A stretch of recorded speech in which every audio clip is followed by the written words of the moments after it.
ہندوستان کے علاقے ایودھیا کی تاریخ بہت پرانی ہے اور یہ بہت ساری کہانیوں سے جڑا ہے۔ قدیم صحیفوں کے مطابق لاکھوں سال قبل ایودھیا نگری کو شری رام چندری کے آباء و اجداد میں ایک شخص منو نے آباد کیا تھا۔ اس نگری کو ایودھیا اس لیے نام دیا گیا ہے کیونکہ ایودھیا یعنی وہ جگہ جہاں کبھی جنگ نہ ہو اور صرف امن قائم رہے۔ ہندو مت کی کتابوں کے مطابق ابتدا میں یہاں شوریہ کے راجاؤں کا اقتدار تھا۔ اسی شہر میں شہ رام چندر کی پیدائش ہوئی اور انہوں نے اپنی زندگی کا بہت بڑا حصہ یہاں پر گزارا، جنہیں ہندو وشنو نام کا اوتار قرار دیتے ہیں۔ لیکن رام کی وفات کے بعد ایودھیا شہر ویران ہو گیا اور پھر ان کے بیٹے کوش نے اس شہر کو دوبارہ آباد کیا۔ لیکن پھر مہا بھارت کی جنگ کی وجہ سے یہ شہر دوبارہ اجڑا اور پھر یہاں آشوریہ وچھی راجاؤں نے ایک لمبے عرصے تک راج کیا۔ اب بات کرتے ہیں اسلام کی، تو اس میں بھی یہ شہر نہایت اہمیت کا حامل ہے۔ مسلم صوفیہ اور مورخین کا ماننا ہے کہ ایودھیا شہر میں ہی حضرت آدم علیہ السلام کے بیٹے شیش کی قبر مبارک ہے اور اسی شہر میں حضرت نوح علیہ السلام کے پوتے ہند اور حضرت ایوب کی قبر بھی ہے۔ یہ شہر بدھ مت کا بھی بڑا مرکز رہا ہے۔ تاریخ کے مطابق گوتم بدھ نے یہاں 19 برس گزارے۔ ایک زمانے میں یہاں بدھ مت کے 20 مندر ہوا کرتے تھے، جسے مہاراجا اشوک کے زمانے میں تعمیر کروایا گیا۔ جب 6 صدی عیسوی میں عرب میں اسلام کا ظہور ہوا تب مسلم فاتحین بحرین کے راستے پورے ہندوستان پر حملہ آور ہوئے۔ اسی زمانے میں تابعین، تبا تابعین اور صوفیہ اولیاء ہندوستان میں آنا شروع ہوئے اور اسلام کی اشاعت کی۔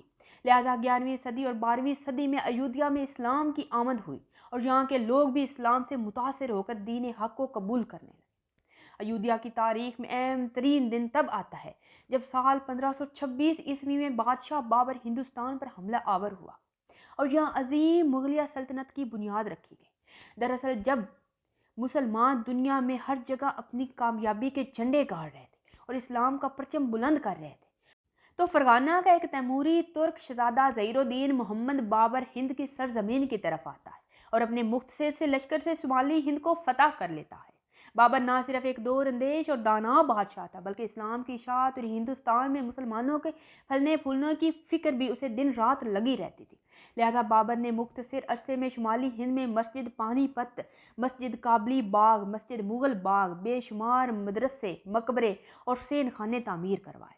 انہی تعمیرات میں ایک مشہور تعمیر بابری مسجد کی ہے۔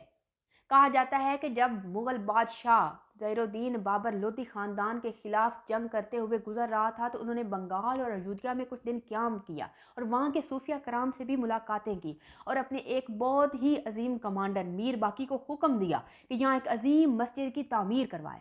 لہٰذا سال 1528 میں بابری مسجد کی تعمیر شروع ہو گئی۔ یہ مسجد شہر کے وسط میں مٹی کے اونچے ٹیلے پر بنائی گئی تھی۔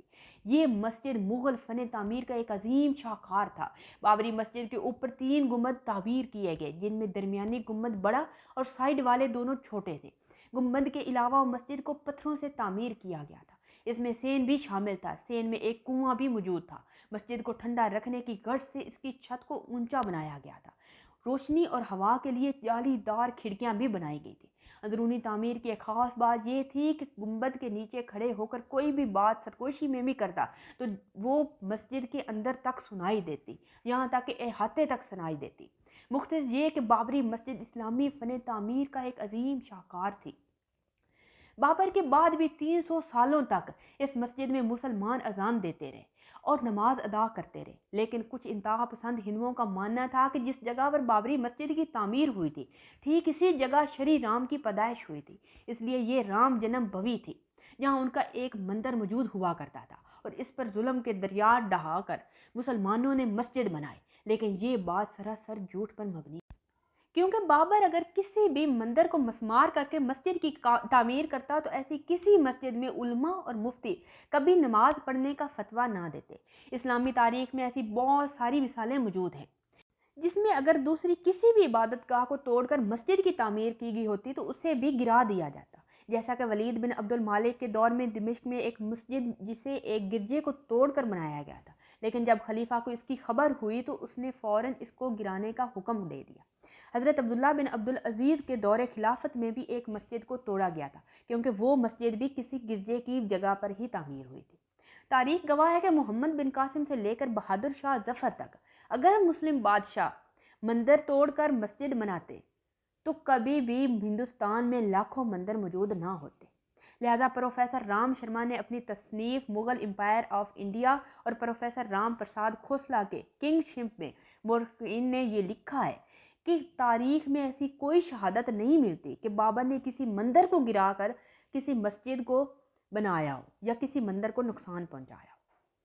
1707 میں آخری طاقتور مغل بادشاہ اورنگزیب عالمگیر کی وفات کے بعد جلد ہی موریہ سلطنت کا زوال شروع ہو گیا اور شمالی ہند کے نواب بھی کمزور پڑنے لگے، جس پر اب برطانیہ یعنی انگریز حکومت کا قبضہ ہو چکا تھا۔ 1857 کے غدر کے بعد بابری مسجد کے سین پر قبضہ کر کے چند ہندو پنڈتوں نے انگریزوں کی مدد سے ایک چبوترا بنایا اور دعویٰ کیا کہ یہاں شری رام چندر کا جنم ہوا تھا۔ اب ہندو پروتوں نے یہ دعویٰ کرنا شروع کر دیا کہ بابری مسجد کی پوری زمین رام جنم بھومی کو توڑ کر بنائی گئی ہے، لہٰذا ہمارا یہ مذہبی فریضہ ہے کہ ہم یہاں پر دوبارہ مندر کی تعمیر کروائیں۔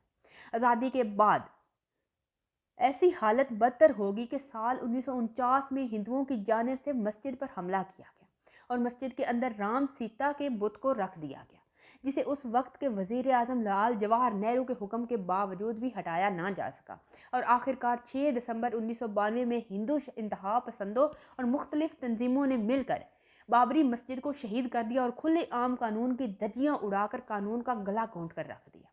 اس کے باوجود انڈیا سپریم کورٹ نے نہ صرف ہندو عقائد کے احترام کی بنیاد پر بابری مسجد کو رام جنم بھومی قرار دیا، بلکہ ایک جمہوری اور آزاد ریاست میں جس گنڈا گردی سے مسلمانوں کی عظیم عبادت گاہ کو شہید کر دیا گیا اور عدالت کی مہربانی سے اسی ایک جگہ پر مندر کی تعمیر کا بھی حکم دے دیا گیا۔